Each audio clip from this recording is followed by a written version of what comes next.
What's going on, everybody? Amish Country Mets fan here with a quick little video. Amish Mets in the barnyard, except I'm not in the barnyard today. Out running some errands, so I want to get this one in real quick. First off, reminder, if you're watching this today, January, whatever it is, 12th, Shay and Sons is going live tonight at 9 p.m. Check them out. But the Interstate Mets Report will be on live 3:30 p.m. Check us out on YouTube.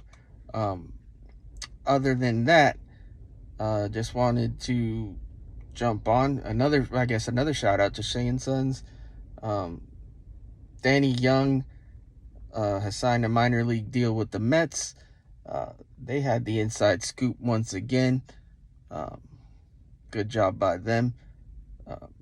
Other than that, we signed Yaxel Rios the other day to a minor league deal. Bader and Severino were introduced via Zoom. And I guess what I really wanted to talk about is that not necessarily that Zoom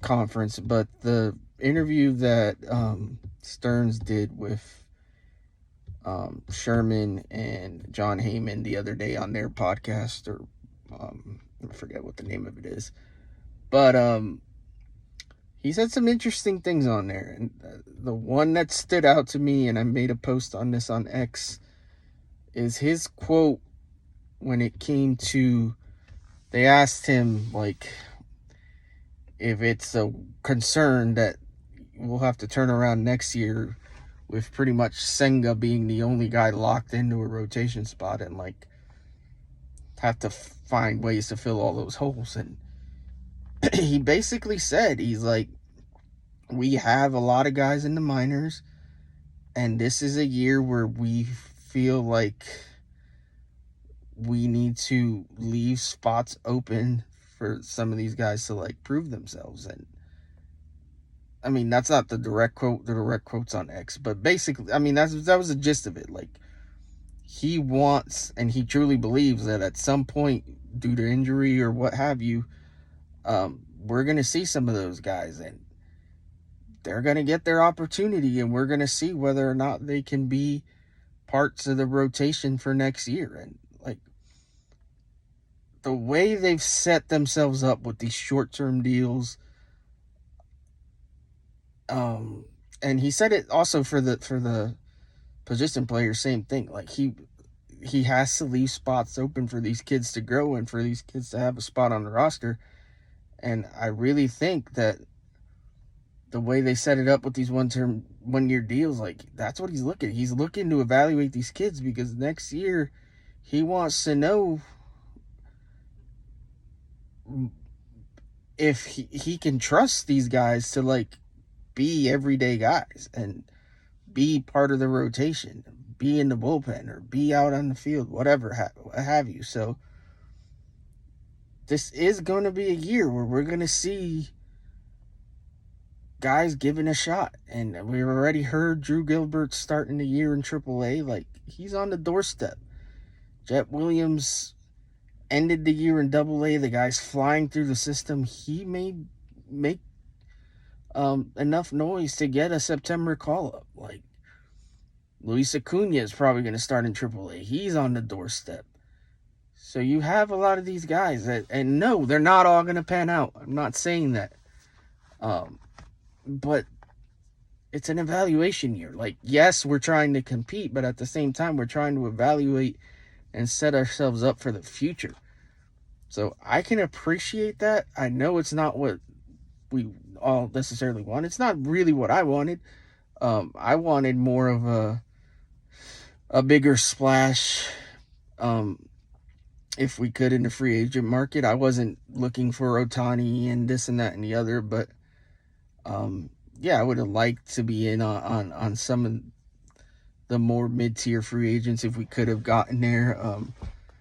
But they chose a path, and after Yamamoto, they decided most of these guys aren't worth what they're getting in their estimation, and they're not worth the long-term commitment, and they're not worth blocking some of these kids. So I understand that. I get it.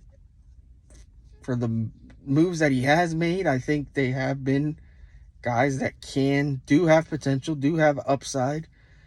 And if things, like I've said, I hate to sound like a broken record, but if things break right, this team can make noise and make a playoff spot.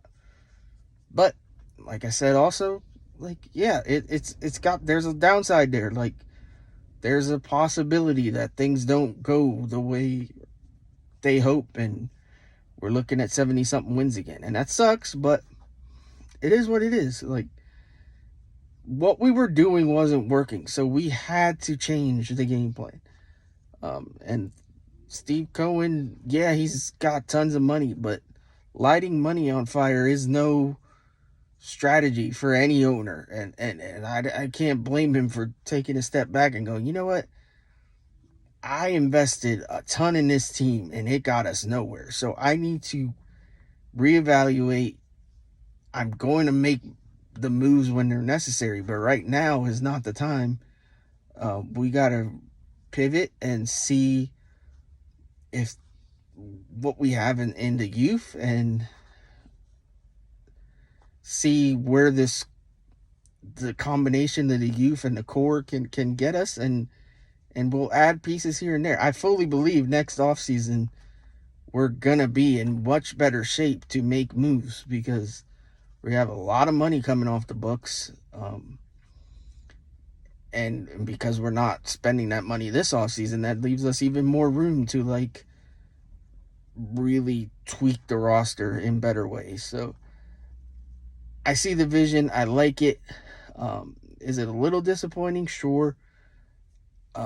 Would I love to be in a position where you can solidly say, you know what, unless everybody gets hurt, we're definitely making the playoffs. We're in a spot where we can be like the Braves, or the Dodgers are a crazy example because they just went out and got everybody. But like those upper echelon teams, the Astros, that you just know that they're going to be there. And yeah, it would be great to be in that spot, but that's not where we are. We're in a spot where we're going to have to scratch and claw and fight. And you know what? That's kind of exciting too, though. Like, you never know. Like, this team could gel together and really put something together that'll be exciting to watch. So I believe that. And we're not done yet. And that's not to say we are done. Like, he made it clear in those interviews as well. It's like he's still looking. Whether or not things pan out and things work out, who knows? But maybe one of these free agents, their price does come down, or maybe the trade prices do end up being more palatable and we can get another starter or a better reliever. So we'll see. We're not done necessarily, but I could see, I guess there's a world where I could see this kind of being the team other than some minor league deals. And if that's the case, it is what it is. Yeah, I'd love to see more. I've been clamoring for a DH, like, super bad since the start of the offseason. So do I still want one? Yes. Do I think we're going to get one? Who the hell knows? Do I believe this Soler noise? Not really, but who knows? I've been wrong before.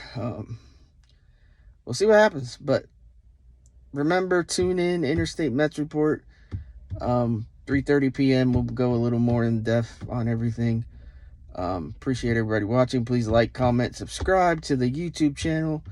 Follow me on X if that's where you're watching or listening.